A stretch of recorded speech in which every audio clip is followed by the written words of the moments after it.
आज हम लोग आयुर्वेदिक मेडिकल ऑफिसर की भर्ती जो हरियाणा लोक सेवा आयोग करवाता है उसमें घोटाला उजागर करने के लिए एकत्रित हुए थे। हरियाणा में भर्ती बेचो गैंग बहुत एक्टिव है। यहाँ बड़ी अधिकारियों लेवल की भर्तियाँ बेची जा रही हैं। ये हम इसलिए कह पा रहे हैं क्योंकि यूनिवर्सिटी के टॉपर्स, कॉलेज के टॉपर्स, गोल्ड मेडलिस्ट, BHU से कोई PhD कर रही है, कोई CB-पैक से PG कर रही है, कोई IIT दिल्ली से PhD कर चुकी हैं। ऐसे ऐसे बच्चे इन्होंने फेल कर दिए। जो प्रोफेसर्स हैं जो पढ़ा रहे हैं, ऐसे ऐसे बच्चे फेल हो चुके हैं। ये कोई कॉमन सेंस से बता सकता है कि ऐसे बच्चे 150 अंकों के 35% भी लाने में नाकाम घोषित किए HPSC ने। तो नाकारा, नालायक और नाकाम HPSC है, ना कि ये अभ्यर्थी। दूसरा यहाँ पर जो महत्वपूर्ण चीज़ है वो ये है कि हर बार हरियाणा के बच्चों को हाशिए पर क्यों धकेला जा रहा है। हरियाणा के बच्चों को उन्हीं के राज्य में प्राथमिकता क्यों नहीं मिल रही है, क्योंकि इसके पहले पेपर में जो स्क्रीनिंग टेस्ट था उसमें एक भी सवाल हरियाणा GK से नहीं पूछा गया था।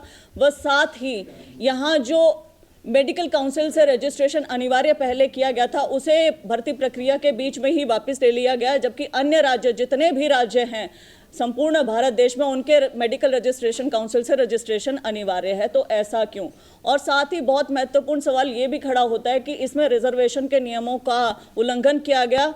रिजर्व्ड कैटेगरीज में जितने बच्चे आते हैं उनके लिए भी सेम ही मापदंड थे पहले और दूसरे पेपर में जो बाकी जनरल कैटेगरी के लिए थे। तो यह भी एक इम्पॉर्टेंट बिंदु है। चौथा, RTI में ये एक केस का हवाला देते हैं, अंगेश कुमार के केस का हवाला, जिससे इन्हें आंसर कॉपी ना दिखानी पड़े, जो कि झूठ है। ये गुमराह कर रहे हैं बच्चों को और इनके ऊपर, इसके HPSC के अधिकारियों के ऊपर इसके लिए सख्त से सख्त कार्यवाही होनी चाहिए। वह अंतिम पॉइंट कि 15 दिनों के भीतर 2833 आंसर कॉपीज यानी कि 189 कॉपीज इन अ डे कैसे एक एग्जामिनर ने चेक कर ली। तो ये एक इम्पॉर्टेंट इशू है। इसके लिए हम हरियाणा सरकार और HPSC को दोषी मानते हैं, क्योंकि ये बच्चे CM साहब से मिले हैं। CM साहब ने इन्हें आश्वासन भी दिया कि वो कार्यवाही करेंगे, लेकिन उन्होंने कोई कार्यवाही नहीं की। इनफैक्ट इंटरव्यू का शेड्यूल जारी कर दिया गया कार्यवाही के नाम पर। ना ही मंत्री आरती राव जी हैं, वो इनका कोई साथ दे रही है, ना ही चेयरमैन, ना ही कोई अधिकारी, कोई भी इन बच्चों के साथ नहीं है। तो ये गोल्ड मेडलिस्ट, टॉपर बच्चे, यूनिवर्सिटी टॉपर्स, ये प्रोफेसर्स, असिस्टेंट प्रोफेसर्स, ये प्रैक्टिशनर्स, ये कहाँ जाएंगे और किसके आगे गुहार लगाएंगे?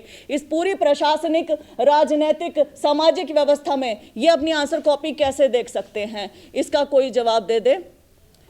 ये पूरा मामला था और हम इस मामले में राष्ट्रपति जी से, राज्यपाल जी के माध्यम से CBI जांच की मांग करते हैं। वह सिटिंग जज जो उच्च न्यायालय के हैं उनके अंडर कोई कमेटी बन के वो जांच हो जाए तो उसकी मांग करते हैं।